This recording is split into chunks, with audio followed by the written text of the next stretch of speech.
Over the last 3 years I've been doing my show, there have been some that have drawn an outstanding reaction from you viewers.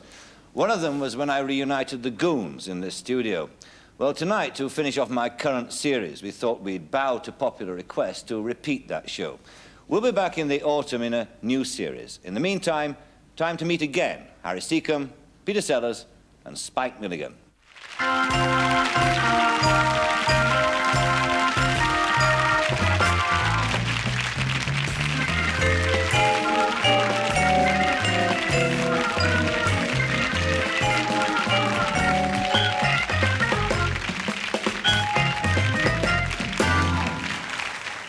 Evening and welcome. As you are no doubt aware, the nation is at present awash in champagne and gay with buntings in celebration of 50 years of broadcasting. Bonfires glow from every hilltop. People dance in the streets. Well, that's the background and the setting to tonight's extra special edition of my show. Looking back over 50 years of broadcasting, wading through the BBC archives, we picked out several people from the past and invited them to participate in tonight's show. Now, these are the beloved names of broadcasting, the people whose voices became as familiar to millions of people as their own front door. For people living in a tent, this obviously didn't apply, but that's another program. Anyway, without more ado, let me name just a few of the voices you'll hear tonight. They are, in order of size, Henry Crun, Minnie Bannister, Colonel Bloodnock, Eccles, Neddy Seagoon, and many more. Brought to you by those three anonymous gentlemen who for years have so selflessly sacrificed their real selves in the cause of art. Tonight, I can reveal they are Peter Sellers, Spike Milligan, and Harry Secombe, and you'll be able to see what they look like in a moment. I shall make the introductions in order of waist measurements. Ladies and gentlemen, Harry Secombe.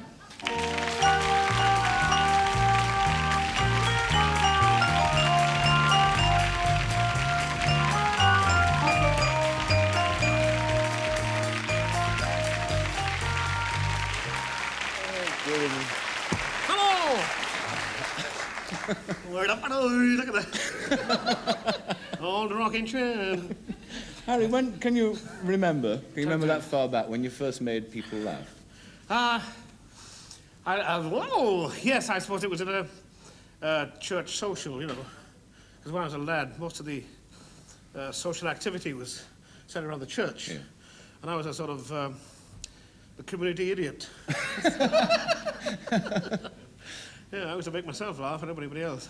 And they used to invite you along to make people laugh, did they? Yes, well, we had church socials and sort of outings, and I was always the one who did impressions of the vicar. Yeah. Vicar didn't like it. Yeah. Did it help, though? Did it help when you look back being a comedian, being brought up in Wales? I mean, did you have to have a sense of humour to live there? Hey, because you come from Yorkshire? No, actually, it was very happy home life.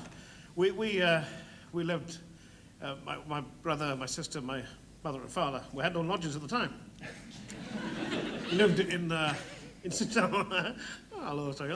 We lived near the docks, actually. But we lived... I couldn't speak a word of English, I was 12, you know. But a Peruvian lodger. Anyway, that's a different story. We lived in a community which is bounded on, you know, it was a council estate. And there was St. Ledger Crescent here, and there was Grenfell Park Road by there, and Pennisacoid Avenue around here. And in the middle was a bit of a spare patch of ground, they called the patch, cleverly enough. And it was like being in a barracks, you know, we all looked onto this bit of waste ground and we all played on there. It looked as if the architect had been working and left a packet of fags in the middle of the plant and left it. Yeah. And we used to play on that, and it was a great... I always remember my childhood with great affection. Yes. What about this ability you've got, though, of making people laugh? I mean, you do carry it around with you. No, you do. It's a great gift, and it's one that you've got, and very few people have. Oh. Did you, apart from your childhood, have you always found that wherever you go, whichever situation you're in, that you make people laugh? I mean, for instance, you were in the army, weren't you? Yes, on your side. On our side. Yes. But was that a kind of rich area for... It was a great place because there's so many things happen in the army, so many things go wrong, you know. And I remember once being marched off parade in Aldershot. There's a bloke in front of me. We're on being inspected by the GOC, the GOC of Southern Command. And we're... My friend is laughing in the park. Should be laughing in the front. Anyway, we're all lined up in open ranks, you see, for inspection. and this fellow was standing at ease, and he had a very thin neck, and his battle dress, his overcoat was like that, with a big gap there, and he had his fore and aft, his forage cap, right on like that, and there was a big dent in there, and it was pouring with rain, and this thing was filling up with water. And I could see it all happening behind him, and I'm going, trying not to laugh. And when they said, "Attention!" he came to attention when I got all the water down his neck. And I went into hysterics. I was marched off the parade ground. Were you constantly in trouble in the army, or? Well, yes. I remember once we were on guard duty, and they'd taken our, 1940 it was, before your time. 1940.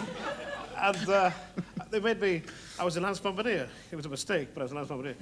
And they made me sort of marching, in charge of marching reliefs outside a tent. We were in a tent, but I was outside. They wouldn't let me inside. And there was a lake in front of us, and there was this tent. And they'd taken our rifles away, the Lee Enfield rifles, and given us Ross rifles, Canadian Ross rifles, which had no cutout, which means you put the magazine in with an Enfield. Are you still with us? You put the magazine in the rifle, and with a Lee Enfield, you could put a cutout there, so when you put the bolt and fire the trigger, nothing went up the spout. So, bearing this in mind, Gene, they give us this, we only had one magazine between the lot of us, so that I had to take the rifle off the fella who was coming off guard, and the next one on guard, and I ceremoniously put the magazine in, put the bolt forward, pulled the trigger and blew a hole through the tent.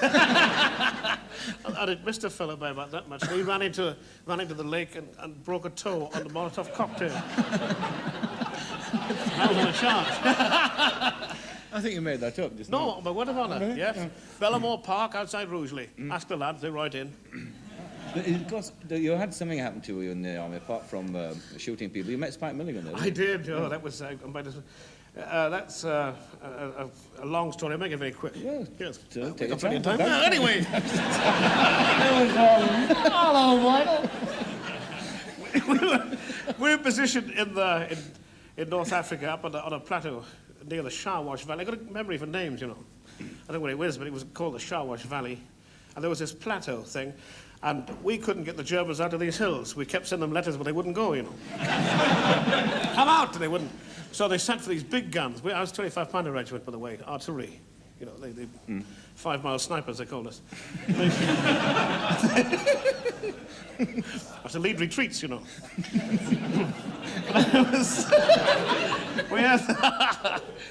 I was wearing my uniform back to front. Thought I was advancing, but I was making for the naffy. Anyway, we had these gun pits they dug, you see. Our gun pits weren't big enough for this big 7.2 gun howitzer they sent up from Algiers to get the Germans out, make a big visiting card. So they came in at what they call a night occupation, and they went in the gun pit we dug for them, and they went in on the top of this plateau. And I was in a command post at about a 150-foot cliff here. So anyway, they fired this first round with this big gun at night, and the sergeant said, "Fire!" Pulled the lanyard, and when he turned on, the gun had gone. This huge gun had jumped out of the gun pit, and it came clattering over where we were and missed us by a few yards, in this little truck. And I thought, they're throwing guns at us. So nobody knew what had happened, you see. So the next thing we knew, the back of the truck parted, the canopy, and a face came through. "Anybody seen a gun?" And it was Milligan, because he was on the crew of the gun, and he says he's still paying for it. He's paying for it. Was this the start of the Goons, then, Harry? Well, I met him later in Italy, where we were on a thing called Settled Pool of Artists outside Naples, and I met him there. And we had this marvelous reunion. There's this terrible sense of humor that nobody else really understood. Yeah. And we did a show called Over the Page. Terrible it was. We used to get hysterical. And when I came out of the army, I went to the Wimbledon Theatre, where I met Mike Benteen. He was half of an act called Sherwood Forest. Sherwood Forest. Yeah. Work that one out. He was actually Forrest, because there was a bloke called Michael Sherwood who played the piano, or Tony Sherwood played the piano.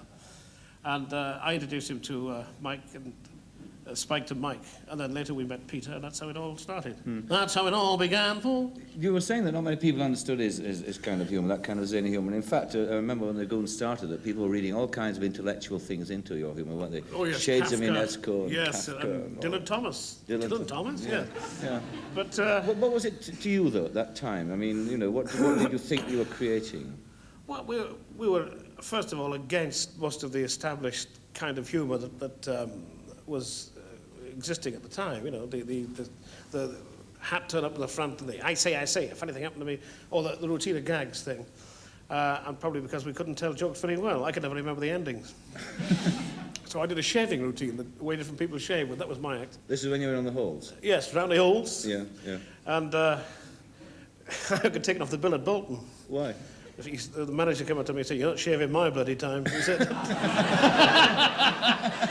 I was playing off for the Monday night first house. So I sent a telegram to Mike Benteen.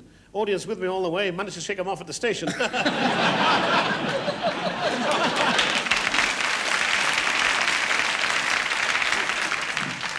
What was it like, Harry, that period on the halls when you were doing a solo spot? Was it? Well, it's a bit frightening, you know, because you're there, and the dancing girls go on, a bit of a routine, but then you're on, and it's all the teeth caught. Hello, folks! all the eye flickering. Especially Monday night first house in the winter, when you play Blackpool in the winter, you know, there's nobody out there except the landladies or something. Yeah. And they're all on, you know, they're all on the Wilkie Bar. They're all coming for nothing. Yeah. And to get them going you've got to stay there for 8 minutes to get them going before the next act comes on. Yeah. And I once came on with a shaving act at Huddersfield, I think. I put my little table down with all the thing on it and started. Everybody had to shave, and I said, the table moved away, the rake of the stage was like that, and everything fell on top of the orchestra. I didn't know what to do, you know, nothing left. That was my act. So I went, and ad-libbed. But I was talking to Peter earlier, and he was saying that one thing about you was that whereas if the others died on stage, as they did occasionally, you could always burst into song. Yes, I was always lucky there. Yeah. Got the old truss on and the tenor's friend. Yes. Well, I trusted a tenor's friend. Yes. No description. Yes, it's the baritone's buddy. But when did you? I mean, did you ever consider a serious career in singing at all? No, I saw myself in tights once. I don't think opera was quite the thing for me. My knees haven't been orchestrated, you see. But and nothing else is either. But I started singing because of the way comic can get off. You know, either you did a monologue, and I couldn't do those very well. So I used to finish up with Falling in Love with Love or Be My Love or something, in the wrong key usually. I used to change key about 3 times in the middle. And somebody said to me, you know, it's all right having a voice, but you should do something with it, like lose it or get it or get it trained. So I went to a singing teacher, and for 12 years I studied very seriously. Really? The trouble was I used to go cross-eyed in the middle of an aria, and the publishers didn't like that. And my old singing teacher, wonderful man, De Verily, he said to me, Harry, he said, the composer, he said, you must have been up all night over just this little piece you're singing. He said, take him seriously. And then I began to take the whole thing seriously and go cross-eyed at the end. But you have a very fine voice. Did you never ever think that or have an ambition to, not to cross your eyes at any point, but to go on and do opera, perhaps? Well, no, I think there's a great feeling, to be perfectly honest. There's a marvellous feeling when you're singing with an orchestra, a big orchestra. You know, I did some radio shows recently with a BBC concert orchestra, and you've got 64 musicians with you, or when I do a recording session. And then you do feel great. It's a sort of a thrill that is different from anything else you do. At the same time, I like laughing and making people laugh. Whether it's out of embarrassment or not, I don't know. Making people laugh, I mean. But I do like singing very much, but I like to mix it with comedy. I think it's one complements the other as far as I'm concerned. That's why I've been very happy doing musical comedies. You know? Yes. Well, I suppose one of the problems you've always got, it's not a problem, I mean, you just said you like making people laugh, but I suppose that one of the problems is that if ever you wanted people to take you seriously, that nobody would. Well, that's the trouble. Well, it's funny enough, if I can mess about it between songs, I start to sing and they go quiet. They go deaf as well. But you can lead them along to the song, and then they sort of. I think if you take your singing seriously, if you take that part of it seriously, then they take it seriously. I mean, but there must be a large percentage of the audience waiting for me to fall on my back or go cross-eyed. Yeah. But I try not to do it these days. But I'm getting old, you see, I can't fall back anymore. But when you did something, let's say, like Mr. Pickwick, you see, I mean, how difficult was it there for you to remain in character and read lines? Well, I welcomed the discipline of Pickwick because suddenly you find it was a challenge. You know, you can't go on being frenetic forever. You can't go on jumping up and down and on stale cake all your life. So you have to, at some time or other, accept the challenge of doing something fairly straight. And Pickwick seemed to be the ideal vehicle. It was a bridge between variety and pantomime in the summer season and the straight side of it. You know, it's just that sort of bridge you have to cross at some time. Yes, yes. And I welcomed it. I mean, I managed to get rid of some of my inhibitions by making faces where there was a part in the musical where I could do it, where with Sam Weller, I bet you never met a fellow like me, Sam. There was a chance there to set it up a bit, you know. Yes.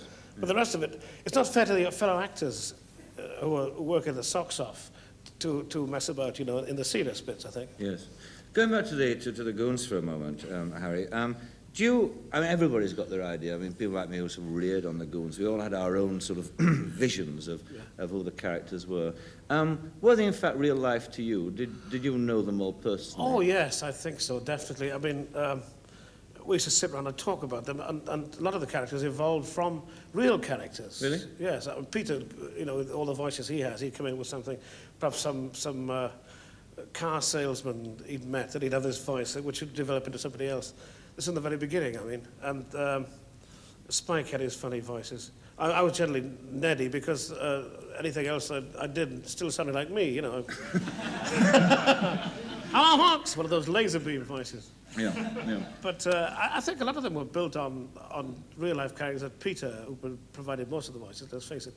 Peter had heard people, had seen them, and the most wonderful thing about Peter, when he's doing the show, standing next to him, he'd be Bloodknock. You know, he'd change from being grit pipe thin, doing a sort of George Sanders, to the Bloodknock, to Henry Crun, and he actually was them. It was quite frightening. Yes, so we'll probably say... You better be careful what you say is going on in the moment. Oh, I love him!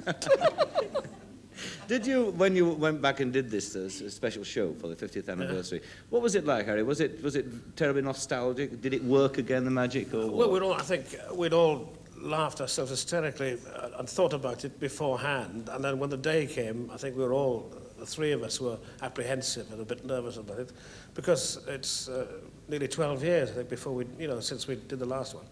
And as you know, so much of it depended on fairly split-second timing and knowing what the other fellow was going to say, or anticipating what he was going to say, so we could come in with the next thing. But suddenly, we turned up at the Camden Theatre. Nothing had changed. They were the same cups and saucers hanging about.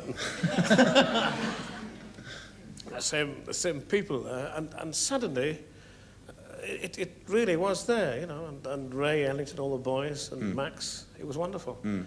And suddenly, the magic, it straight away started, like a leg has gone to sleep. You slap it a bit and suddenly it comes back. Yes. Were you aware at the time, though, when you were first doing the Goon show, that in fact you were creating a style of humour which I suppose was the most important innovation of being in humour this century? I don't... Are you aware of that? It's just a camera. Yes, hello, Sailor. Yeah. I was... these cameras are old, you know. 12-year-old camera thing. But, I don't know. I don't think we were. I mean, Spike, for example, said, let's we were doing other shows at the time. Peter, for example, was doing Raise a Laugh, and I was doing Educating Archie at one time when we were doing the Goon show as well. And they were full of catchphrases. And Spike decided once, let's have a catchphrase. So he made up, I think it was Ying Tong Idlai Po, which means nothing. And then within weeks, people were saying Ying Tong Idlai Po in the street. And I think it frightened us a bit. Yes, you recorded that, didn't you? Yes. Ying Tong Idlai Po. Keep lad up, lad. Oh. That's him. Well, we've talked about your Goon. We've talked about your straight acting and this sort of thing. But I think that one thing that not a lot of people are aware of about you is that is your sort of writing talents that you've got? I mean, you write for Punch regularly, or fairly Walls. Yes, that regularly? Why is it? I mean, have you always wanted to be a writer, or? Well, I always, as a child, I wanted to write, yes. Some of my best stuff was on the wall outside. Yes, anyway, that's... We've moved now. But as a boy, I used to bore the pants off my parents by writing bits of poetry and reading it out loud. And oh, he's at it again, oh, Harry, oh. And I had to write bits and pieces for the school magazine. And it was my ambition to be a journalist. And my teacher in the school I went to, before I went to secondary school, was very keen that I became a writer. And I saw him only about 10 or 15 years ago in Swansea. I went back there for something. And he said, oh, Harry, he said, I think you've gone the wrong way, you know. I don't know. He's probably right. Harry, we're near the end of our time. Something I'd like to ask you is, do people, as I said at the beginning of this interview, that you carry around with you this marvellous sort of ability to make people laugh, but do you yourself ever, well, I was walking down the street the other day, right? And these workmen said, this is absolutely true, these workmen said, come over here, mate. And he came out, and 10 minutes later, I mean, they were a lot happier fellows than when you were there before. But do you find it tiresome at times, being expected to make people laugh? No, I don't think so. I think, like most, something was called me a roly-poly extrovert. And I suppose that sums me up as near as anything. I think I get a kick out of making people laugh, and I find it more difficult to be serious. I mean, I find it more wearying, more tiring to be serious than it is to be funny. Yes. I don't know why. Perhaps I haven't even worked it out. Yeah. Let's get cracking on that. You must, yeah, because it's true, isn't it, that in your profession, you're the professional funny man, that in recent years we've had in this country some very tragic figures, haven't we? People who were very funny on the stage and off stage had very tortured lives. Yes, I think that's because a lot of them were intro extroverts and were more, had to put on funny bits and were essentially serious-minded people, you know, take their art very seriously. And strive for perfection all the time, like Tony did, you know, Tony Hancock. He was always self-searching and self-analytical, always looking for something inside himself. Well, I accept when I am, you know, for better or for worse, and try not to analyze myself or whatever I've got that makes other people laugh. You know, it's so intangible, you know, leave it alone. Thank God for it. And so say I. Yes. Harry, thank you very much indeed. Pleasure. Thank you.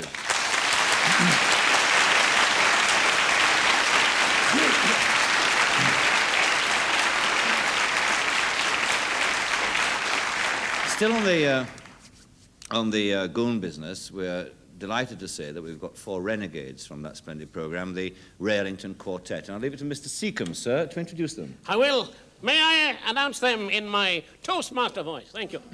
We have, without his big band, because he's a big band these days, folks, but he's gone down, he's diminished in size, especially for this programme. Ray Ellington in the blue corner, or the black corner. Ray Ellington at 350 pounds. Now, once upon a time, in a neat little cottage, there lived 3 bears. One was a mama bear, and one was a daddy bear, and one was a wee bear. Hey, Barbary Bear. One day he went out a-walking in the deep woods a-stalking. Came a little girl with blonde hair. That's nice. Now her name was Goldilocks, and upon their door she knocked, but no one was there. Tell us some more, Daddy. I'll tell you something in a minute, fellas. So she walked right in and had herself a wonderful time, 'cause she didn't care. Soon she got sleepy, went to bed upstairs, when home came the 3 bears. Someone's been eating my porridge, said the mama bear. Someone's been eating my porridge, said the daddy bear. Hey, Bobbity Bear, said the little wee bear, who's the girl that's broken my chair?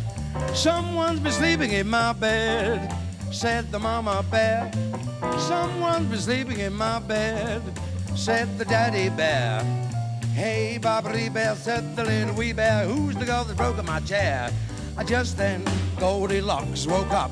I broke up the party and beat it out there. Bye-bye, bye, bye, said the daddy bear. Goodbye, bye, said the mama bear. Hey, Bobbity Bear, said the little wee bear. So went the story of the three bears.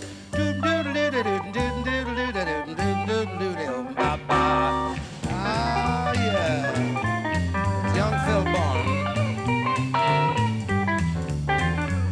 Talk to me.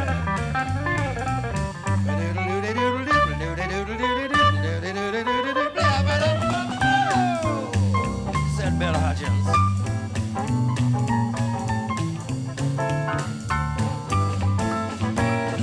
Just then, Goldilocks woke up.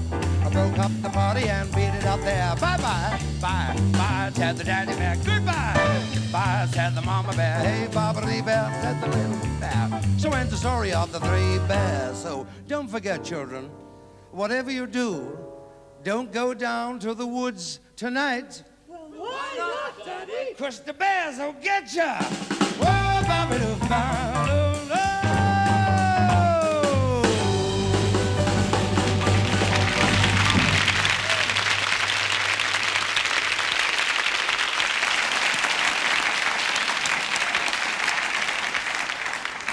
Doesn't change a bit, that Ray Ellington, except to add to what Harry said at the beginning. In fact, he has a big band now and not a quartet, and he tours the country very successfully. Ray Ellington, big band, not the quartet anymore. Especially brought together for our program. Well, my next guest made his name as a goon and went on to become a great superstar. For a while, he was considered as someone with a remarkable gift for mimicry. But as his career in films progressed, he revealed in movies like Dr. Strangelove, Lolita, The Pink Panther, and many others, that he was an actor of real genius. Ladies and gentlemen, Peter Sellers.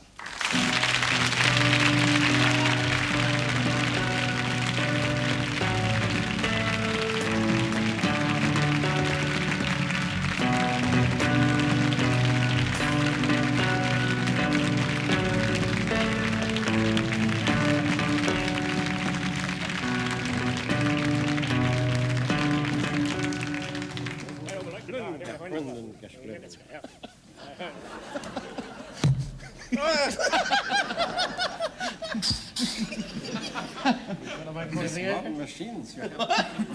It is Peter Sellers, isn't it? Yes. Yes. Mm. Do you, I only dress up like this during the mating pogrom.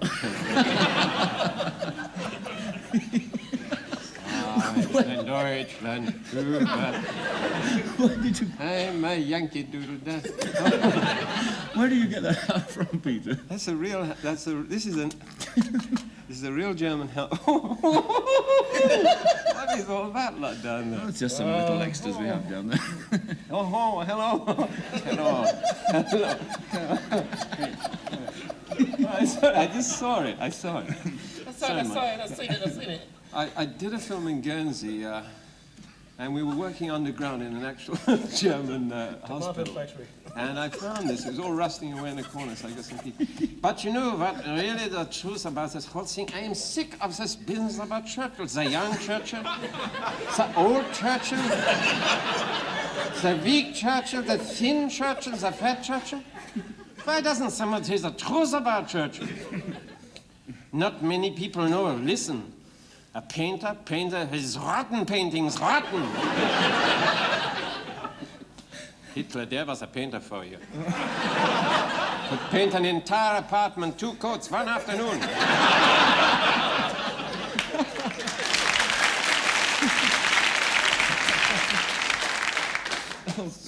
You are listening to this from the horse now. You are getting... Hitler had more hair than Churchill. He told funnier jokes. And he could dance the pants off of Churchill. Churchill couldn't even say Nazi. Like, nah. That is my favorite bit of dialogue from, and a plug for good old Mel Brooks and the producers. Springtime for Hitler and Germany. I Can I take this off? Yeah, please do, Peter. I have to take my head with it. Yes. Now you see. Let's have a look at this for a moment. Yeah. Now, thinly disguised as... Oh, God, no. It's better without. I shared your admiration, actually, for that film. They're a great film. yeah, Very it's a good underrated. movie. I Yeah. don't know why they didn't push that. Yeah. Well, you know, why they didn't push it is what's wrong with the movie industry, basically, isn't it? Absolutely We right. might talk about that later. Yeah. It occurs to me that the art of impersonation, like that, is sort of is carrying it through, isn't it? You know, it's going out there and carrying through with it no matter what. Have you ever chickened out of one, Peter, at any time? Have you ever sort of gone halfway through with one and then... On what? On an impersonation, you know, you sort of gone down the street disguised or something and then sort of thought, well... Well, I went out with Milligan the other night. Milligan gets down a bit, you know, as you well know. So, my friend here, he has barneys with certain corporations, whether it be this one or ATB, ITB, and phones up in the middle of the night usually, or at about 8, and says, let's go and get drunk because I feel a bit down. So we went out, this is about 5 weeks ago, and we had some wine at a place we always go to, and I was telling Spike about finding this hat in this German hospital, and he was very taken with it, you see, and the whole Hitler thing in his book, you know, about Hitler, which they're now filming, incidentally. And I ended up driving this Mercedes I've got in the front, with Milligan shrieking in the back. It's about 3 in the morning, orders in fake German, and this hunchback figure with a helmet on, saying, links, and putting the right indicator out when you're going left. And people would drive up and suddenly the lights, you know, and suddenly think, God, what's that? You know, what is going on? And we ended up in some Greek restaurant about 3 in the morning there that Milligan knew around in the back of Bayswater. And it was all rather like something out of the French Connection. I don't know what happened because I don't even remember getting home. I thought to myself, my God, if anyone stops me like this, what am I going to say? You know, if the old fuzz come up. That's right. What are you going to say about it, really? You know, because I was, you know, as high as a kite. I wasn't really fuzz. I was just as low as a kite. Can you remember the first time, Peter, that you ever impersonated anybody? The first time? Yes, I used to do. What do you mean? The actual first, like the very first time I ever did an impersonation. That's right. Yes, the first time you took somebody off, or you. I think it was basically when I was at school, but I used to do impersonations in the RAF a bit and whatnot, and play drums and lark around generally. I don't think any of us did any real work. We're all dodging the column in the services mainly, you know. I used to impersonate anybody and anything I could find, mainly officers. You know, there must be a rich source of inspiration. Officers. Yes, they were. That's where Bloodknot came from originally. Really? And, well, Spike was born in India, as you know, in Costa. And I spent about 3 years out there during the war. And I met a lot of people and of this sort. Rather like, so, pardon, who do anything to anyone, and they don't care, you see. And one night I remember we were in Agartala in Assam, and it was Christmas Eve, and I never spent Christmas Eve in a hot country, and I was far away from home, and I was thinking, my mum wants me at home. Stuff they used to drink out there called Rosa rum, you see. And in those days we were sort of drinking a bit, you know. That's all we don't drink anymore, of course. Only wine, just wine, you know. Yes, have it. Cheers.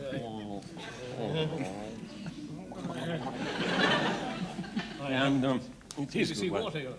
What, dear? BBC water. It is excellent, excellent. Fine.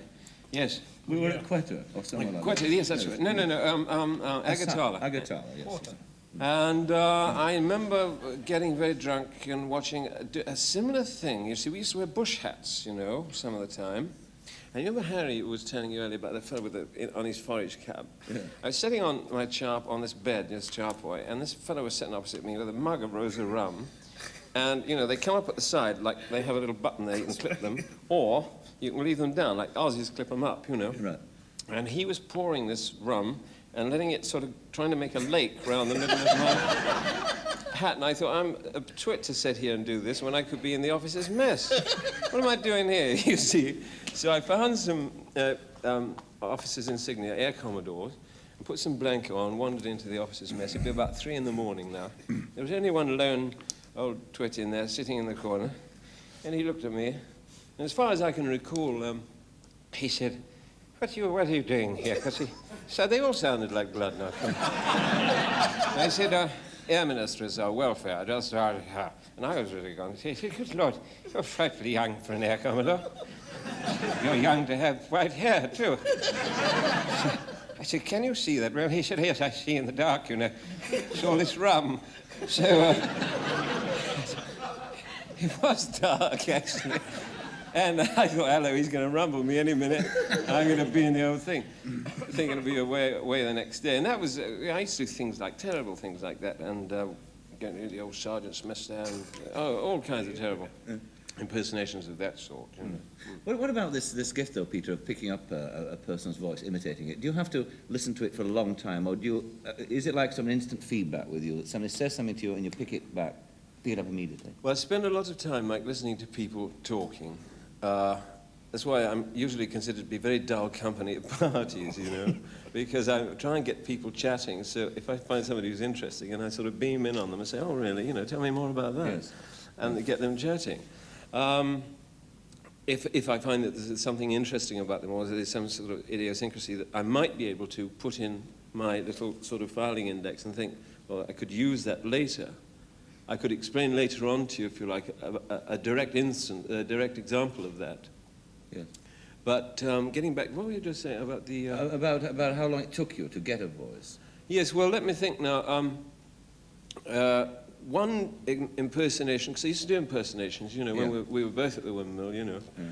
And that time I was doing impersonation. I'd given up the old drums, you know. Had to. I used to be a drummer. Did you know that? I knew you were going to be. I knew you were a drummer. I'm going to ask you about that. Why, in fact, did you give up the musician's life? Just get in trouble. Yes. You're right. You didn't have plastic heads in those days. No, the terrible thing happened. You see, we used to do these one-night stands, and everyone used to, all musicians stand around Archer Street, you know. Yeah. And loads of drummers were demobbed after the war, you see, and, you know, everyone was getting work but me. And I was a good drummer, actually, you know, in those days. I mean, you know, not now, but... and we got a gig. I was playing with a little group called the Jive Bombers. Of course, this was 1949, of course, and that was, you know, sort of an in-word then, you know.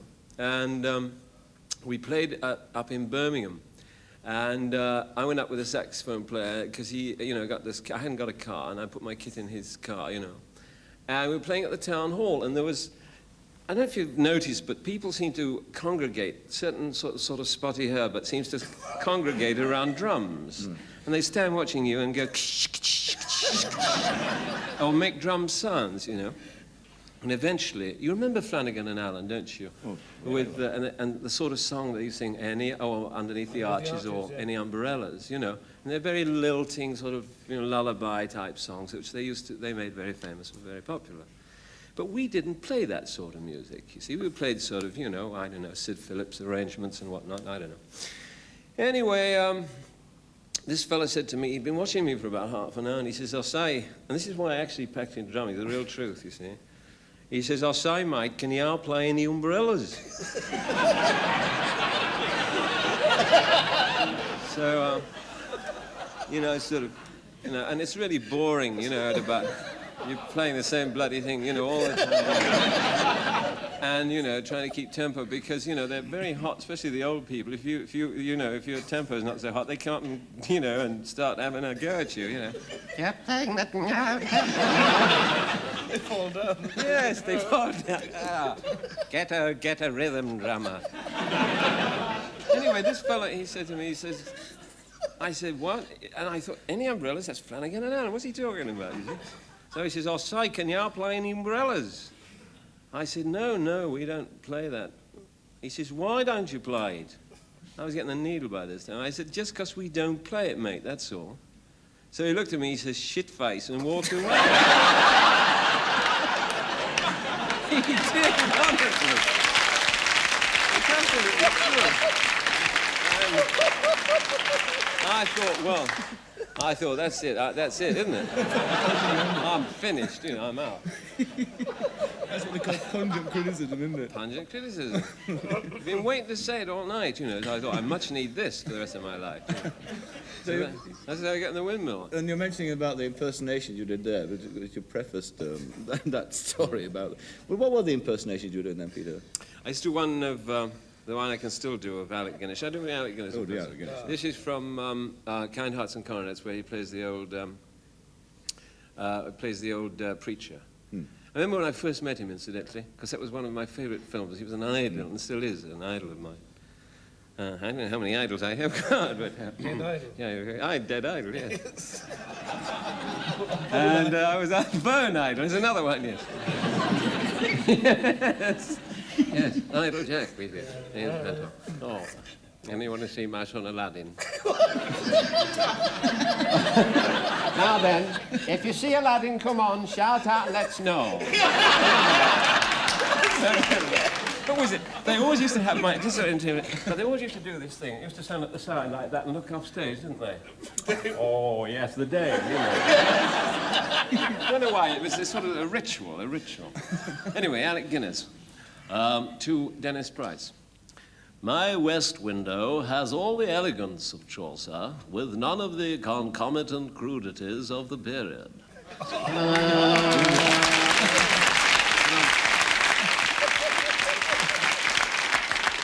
Talking variety, Bill, and what you said earlier, you've no idea how many times he saved our life, because Milligan and I used to die regularly, you see. This is when the Goons were touring the halls. Yes, because... Not very often, was it?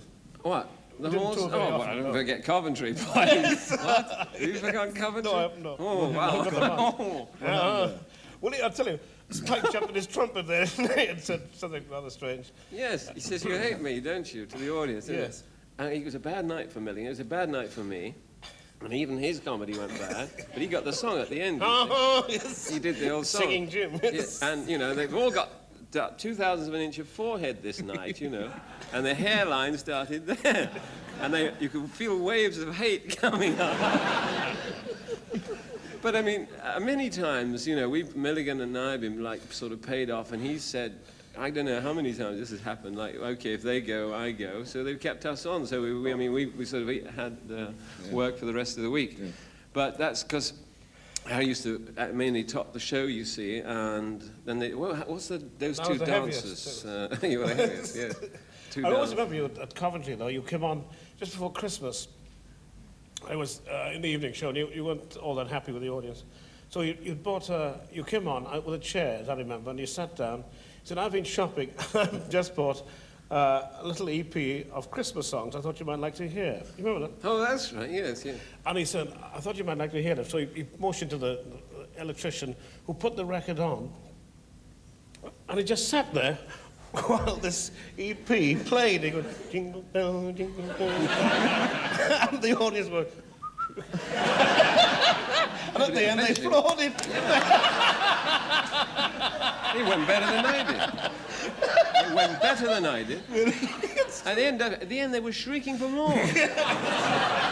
And this man, God rest his soul, is dead now. He was a manager called George Pugh, who had a strange voice like that, theatre manager. I said, well, no, look here, you can't. I came off to say, what the bloody hell do you think you're doing? So I said, what do you mean? He said, you're not doing, you can't do that. And I said, it's better than my act's ever gone, listen to that, they were shouting for more. And if I had another record, I'd go on again. So he gave me the sack on the spot, and Harry came up to save me bacon, and then Milligan tried to hang himself that night. No, he didn't. Oh, really? He just jumped in his trumpet, actually. Yeah. Yes. Well, that's actually... Oh, it was hysterical. Going to blow, I think. Oh, we've had some marvellous times. Yes, we're knocking down the door.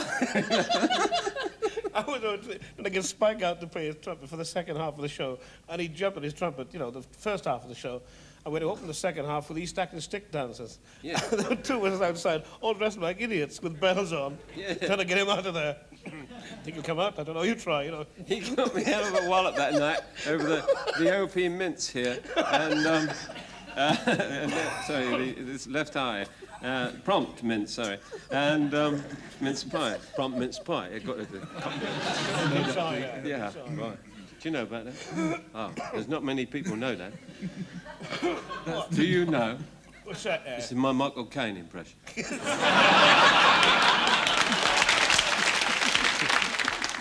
Do you know that it takes a man to fall from the top of Big Ben? See, Mike's always quoting from the Guinness Book of Records. Doesn't matter, at the drop of a hat, he'll trot one out, you see. It takes a man in a tweed suit 5.5 seconds to fall from the top of Big Ben to the ground. Now, there's not many people know that.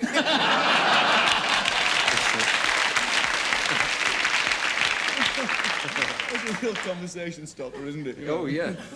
He's got loads of them. Masses of them. Must be a gas at the party. Oh, he is, yeah. He really is, yeah. Peter and Harry, we keep mentioning Spike, don't we? And he's in Australia, of course.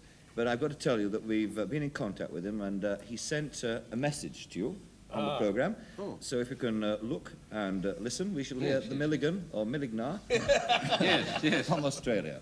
Hello from sunny Australia, where I'm in bed with pneumonia. It's great fun, microphone. It's great fun being on the Michael Parkinson show for unemployed actors. First, I want to say hello to 23 stone Harry Secombe. Hello, 23 stone Harry Secombe. Friend, father, and sex maniac. Practicing sex maniac. Practice makes perfect. It makes perfect sex maniac. And greetings to aircraftsman Peter Sogler's The Well-Done Printing Error. Talking to your doctor about your trouble, Pete, and he says, stop it or you'll go blind. We don't get the Michael Parkinson show in Australia, and that's why I'm here. Last year, thanks to you, Michael, immigration from England was the highest ever. Harry and Peter, you'll be glad to know they have a goon show out here. It's called the British Embassy. Well, that's all from sunny Sydney Prison Hospital. And now, farewell with an old Australian bush song. Oh, there was a little fly, lived in a grocery store, and he's on the ceiling, and he's on the floor. He's on the bacon, and he's on the jam, and he's on the head of the little grocer man. Now the little grocer man got out his spraying gun. He said, I'll get that fly before the day is done. But before he could count from 1 to 10, the little fly went... Bye-bye, England. Bye-bye, Harry and Peter and Michael. Good luck out there in the old Annie's land. How I am... I think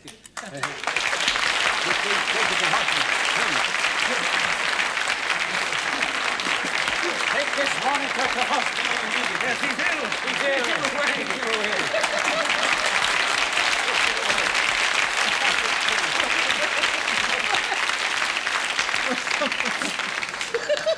I didn't know he was going to do that one.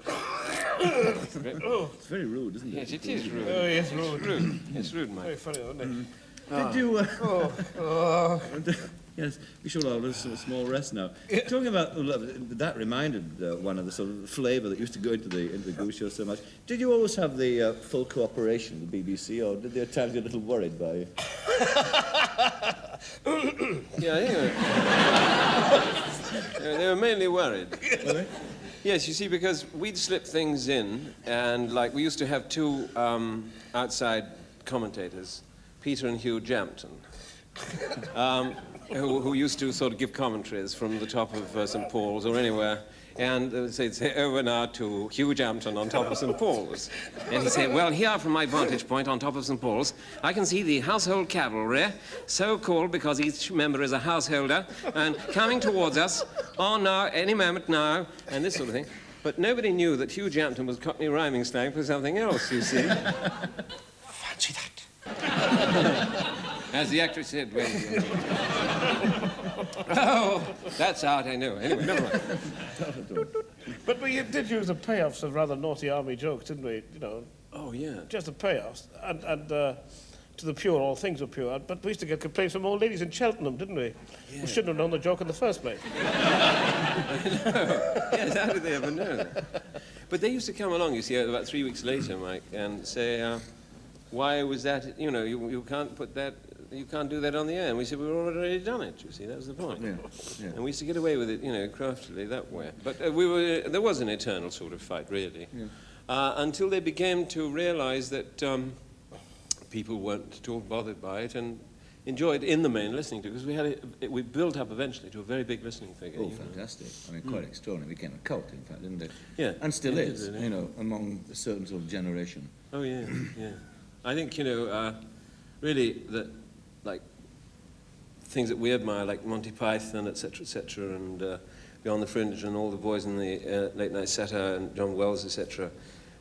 I think they will also feel, and John Miller, all feel the same about Goon humour, that they were sort of weaned in a way on it. They were. You know? They were young then, weren't they? Yeah, they were, not like us, dear. Not like us, dear. Milligan said. What does Milligan say in there about? Oh, he says a lot. That's our book. You know? That's the Oh, yes, yes, Goon show book. very funny book. Yeah. Before we look at that Yeah, for a before. moment, can we have a look at a movie that you did? Yes, because after the stage show and all this sort of thing, you did break into movies, didn't you, with a film called Down Among the Zed Men.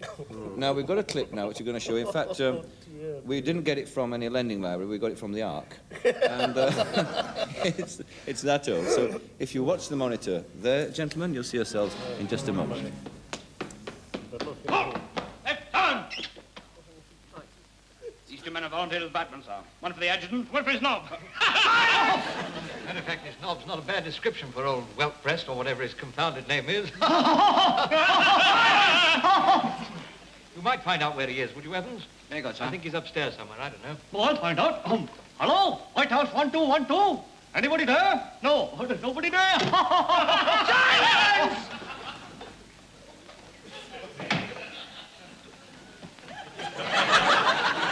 Stop it! The gas. Says The gas! You've got the gas!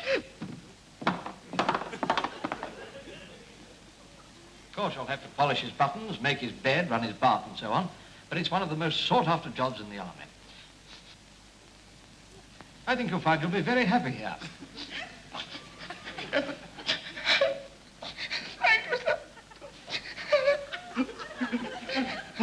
Thank you, sir.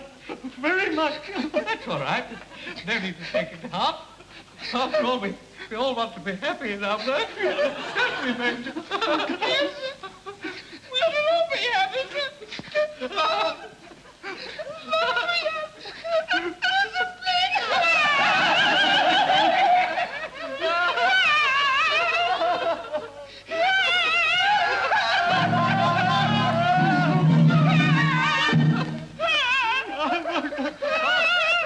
Of course we must have discipline. And I leave that to you, don't I, Charlie? I know what I can do, sir. What? I can give them fatigue. Put them on Jenkins. Double around this.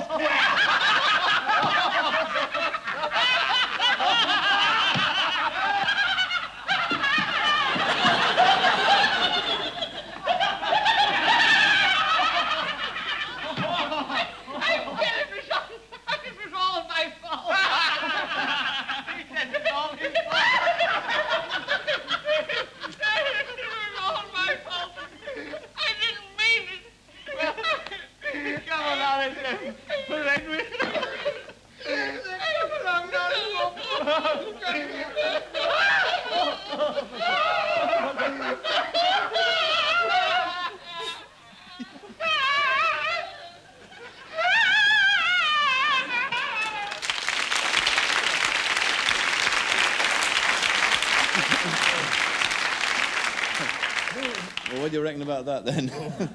Terrible. Chastening experience, I thought. We all thought at the time, I think we got about 100 quid each or something like Yes. that. And we all I've thought, got oh, one, Hollywood, yeah. here we come. You know? we didn't come to Hollywood for...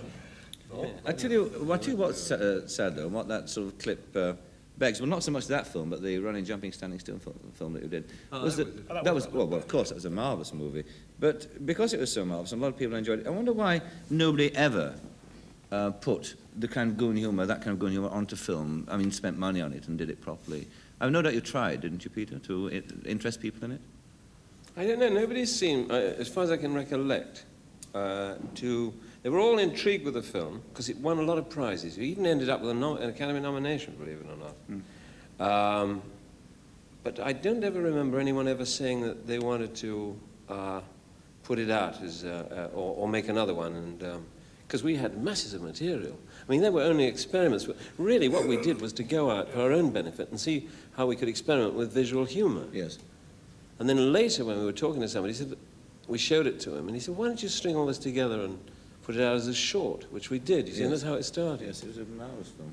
Yes. Yeah.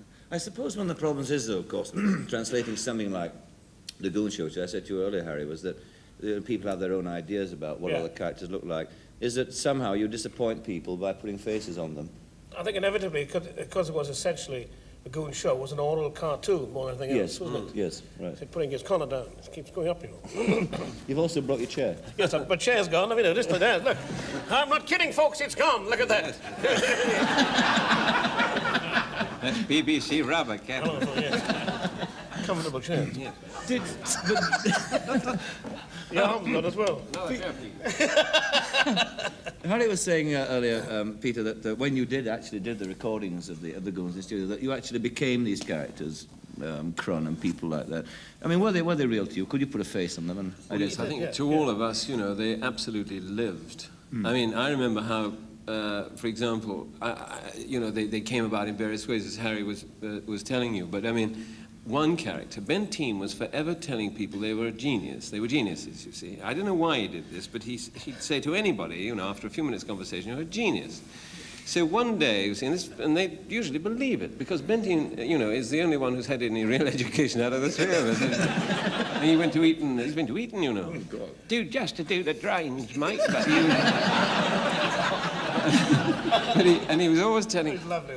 Yes. But, oh, yeah. But, I mean, he was the one who sort of, you know, he'd studied nuclear physics, and you know, all we could do was, you know, get through these three-letter words like cat and dog and it. And, anyway, we're a bit better than that after we'd had a course of Reader's Digest things, you know. Therefore and whatever. But anyway, therefore and whatever, yes. This fella came over one evening, I'll never forget it.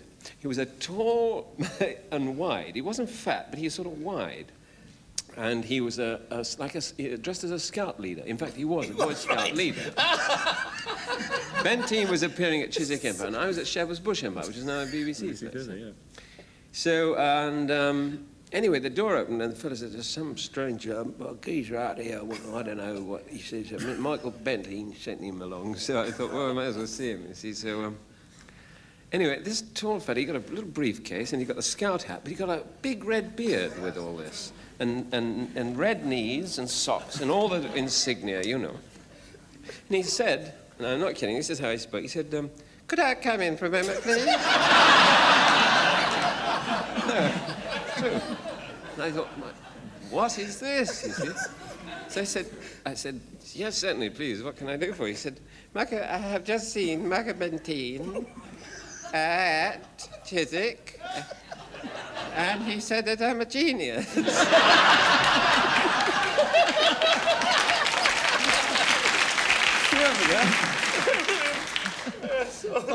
He must have been sent from heaven, Peter. Yeah, he was, you see. And then, so basically from that, then he went on to ask me about doing a concert at the Salgrave Road Boys Club or something, you see. So I said, no, I don't think, you know, it's like Saturday night, after Saturday. It was on the, you know, after the show on Saturday night, I'd pack up my... you know, it was the last thing I really wanted to do at that stage, especially if he was an example of what I was going to find down there. So he said, he thought he took this as a hint. He said, there is a fee involved. So I said, no, it's not a question of money, I assure you. Really, I would come, but I just can't, you know, at the moment. So he stood there for a second, he said, oh, well, just a thought. He said, do you know anybody else I could see? So I sent him along to see. So he found our blue bottle. That's amazing. Yeah. He got a big falsetto. And, you know, I think we added a little bit to it. But, I mean, it was mainly that.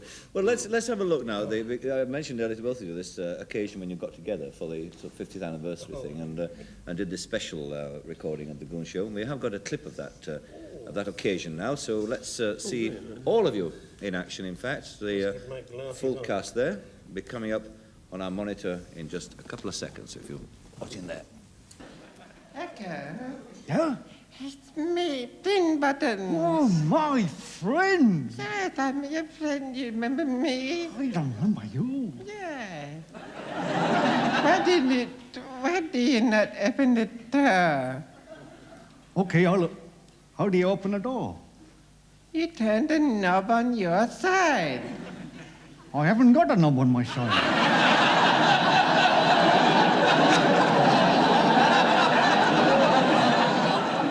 On the door. The door? Oh, I'll soon get the hang of that. We'll go. Ah, Toricos.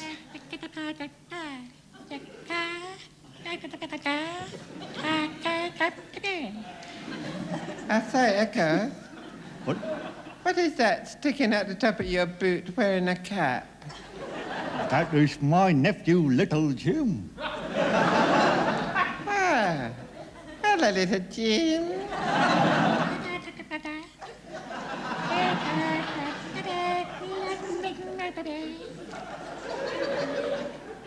Echo, I do not understand what he is saying.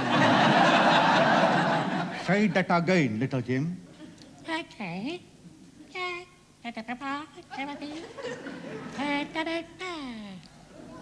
He said he doesn't understand what he's saying either.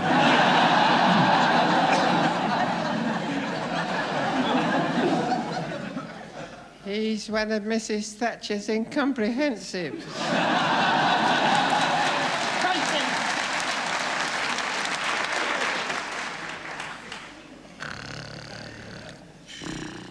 Here, who is that snoring in that frock?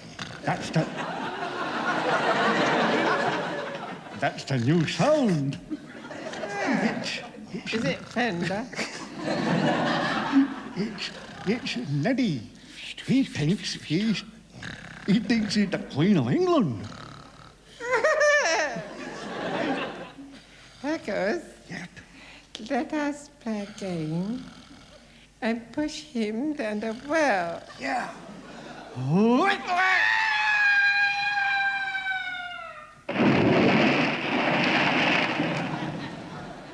He's falling in the water.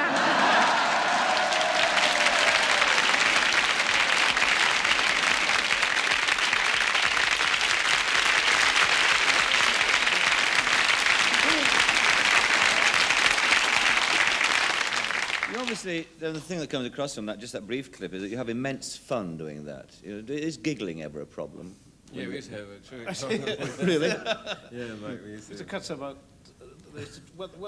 Originally, they couldn't edit it, could they? Because it was done on disc. That's right, yes. And it wasn't until tape came in that we got some of the giggles and rather dubious ad libs out. Yeah.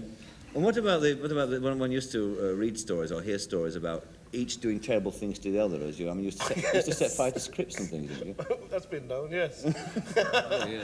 We used to goose the announcer, that was the worst thing, I think. Oh, yes, yes, it was all that. I can't remember what we used. I mean, the main thing I remember about the Sundays, and I'm sure Harry feels the same, it was that, like, during the week we'd be touring around, doing our thing in whatever it was, you know, in some far corner of the Empire. Usually it was the Empire, Moss Empire. And we'd look forward to, you know, this incredible day, this Sunday, this sort of reunion as it was for us. I mean, we used to live for that, didn't we? I mean, I did, and I know you did. And I suppose Spike used to feel a bit weary because during the week he wrote most of it when poor Larry was alive with Larry, or on his own maybe. Well, Eric Sykes too. And Eric Sykes as well, and Eric, yes, Eric used to write several of the shows with Spike, and I think that the Sunday get-together used to sort of, you know, put a charge into Spike, and the thing used to get off the ground. We really had a marvellous time. It was probably, as I say, I think looking back, the most happy time professionally I've ever spent in my life. Yeah, mine too. Yeah. You mentioned the Spike and writing stuff, and in fact there's a book out of a splendid book too, which you've got a copy of here, of the Goon Show scripts, written and selected by Spike, with drawings by the three of you. I'll tell you one thing that's in here that's very amusing, I found, as much as the script. And that's, and you saw some of that on the film, these extraordinary sound effects. Oh, yeah. And there's one marvellous one in here which says something like, noise of two hippos walking away, or knocking into one another. If you can't get two hippos, two lions will do. But I mean, you used to do a lot of the sound effects on there, didn't you, Harry? Well, no, I used to do the raspberries, some of the raspberries, and some of the snoring effects. I was good at that. But one thing, I remember Spike once wanted the effect of somebody being hit with a sock full of custard. Oh, yeah. Remember that time?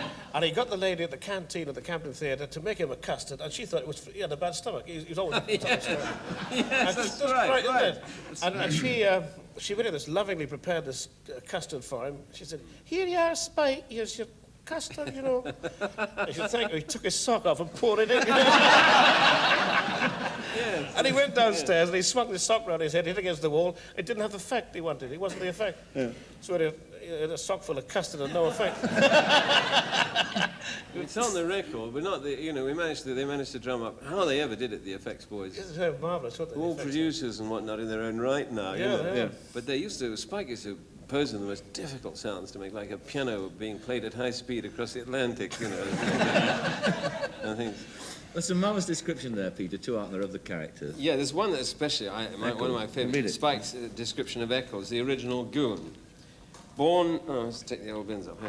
Born 1863, only child of Ethel Cox, virgin. Educated at convent till age 7, end of education. Has had 18,312 interviews for jobs. Has never been employed. Spends his days walking around saying, "Hello there," to anyone who will listen. Wears a 33-year-old Burton suit. Is occasionally used by Metropolitan Police for target practice. Was once painted by Augustus John from head to foot with whitewash. Likes children like him. His economy drives consist of wearing only one sock. Was the personal friend of a brewer's dray.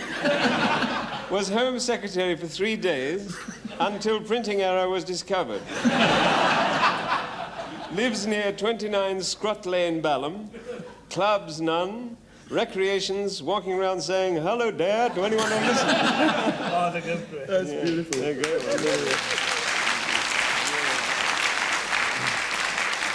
What about you, Harry? What's your... Well, there's one here of Comte Toulouse Moriarty of the House of Roland. Oh, yeah.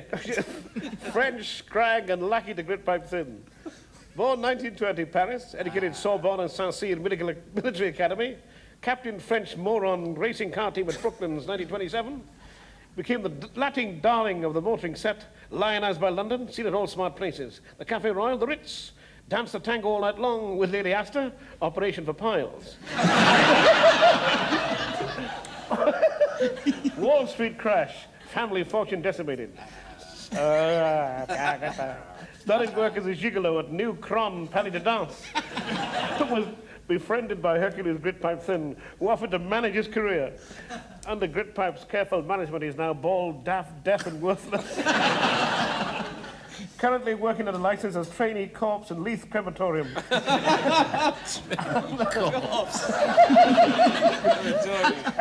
And hoping to play the lead in Jesus Christ Superstar, wasn't I? Club Chateau Neuf. Recreation trying to escape.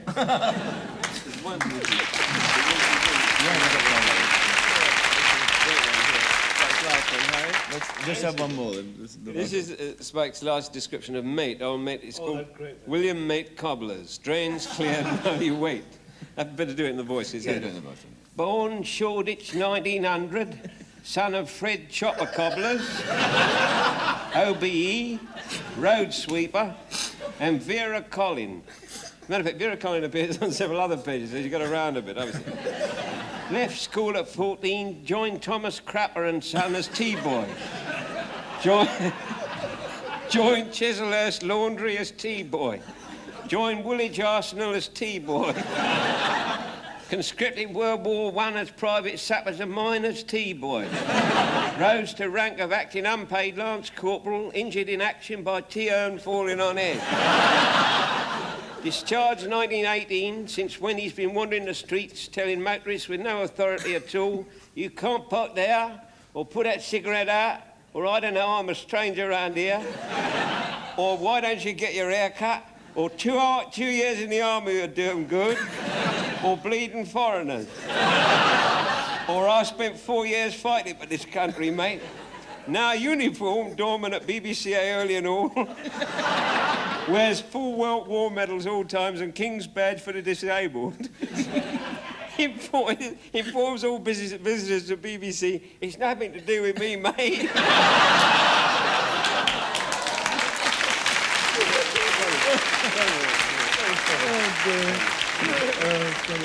It's absolutely brilliant, though.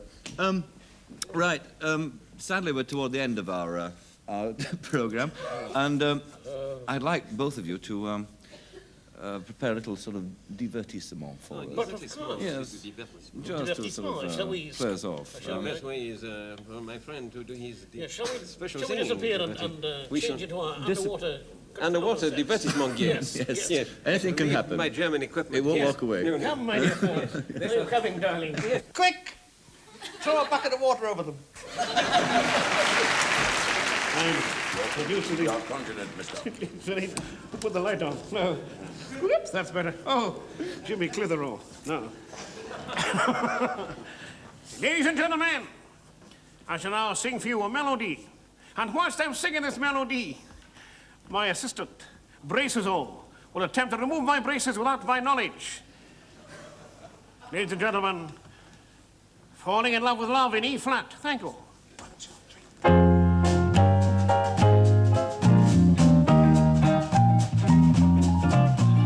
Falling in love with love is falling for make-believe. Falling in love with love is playing the fool. Caring too much is such a juvenile fancy. Learning to trust is just for children in school.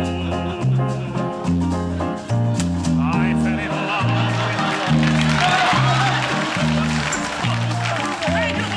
Thank you, my friend.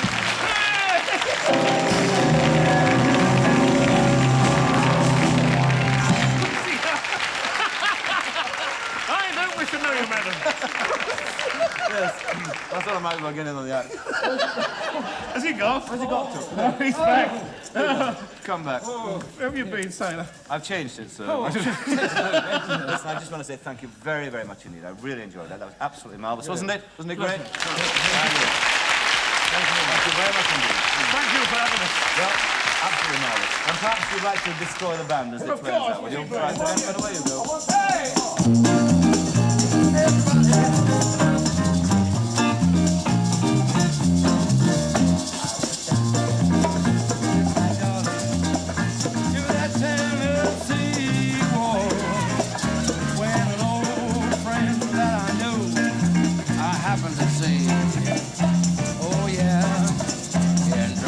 Them to my loved one, and while they were dancing, my friend stole my sweetheart from me. Yes, he did. I remember the night, oh, the night that we met. Yes, I know how much I've lost. Come on, there, Harry. Yes, I lost my little darling baby the night that they were playing that beautiful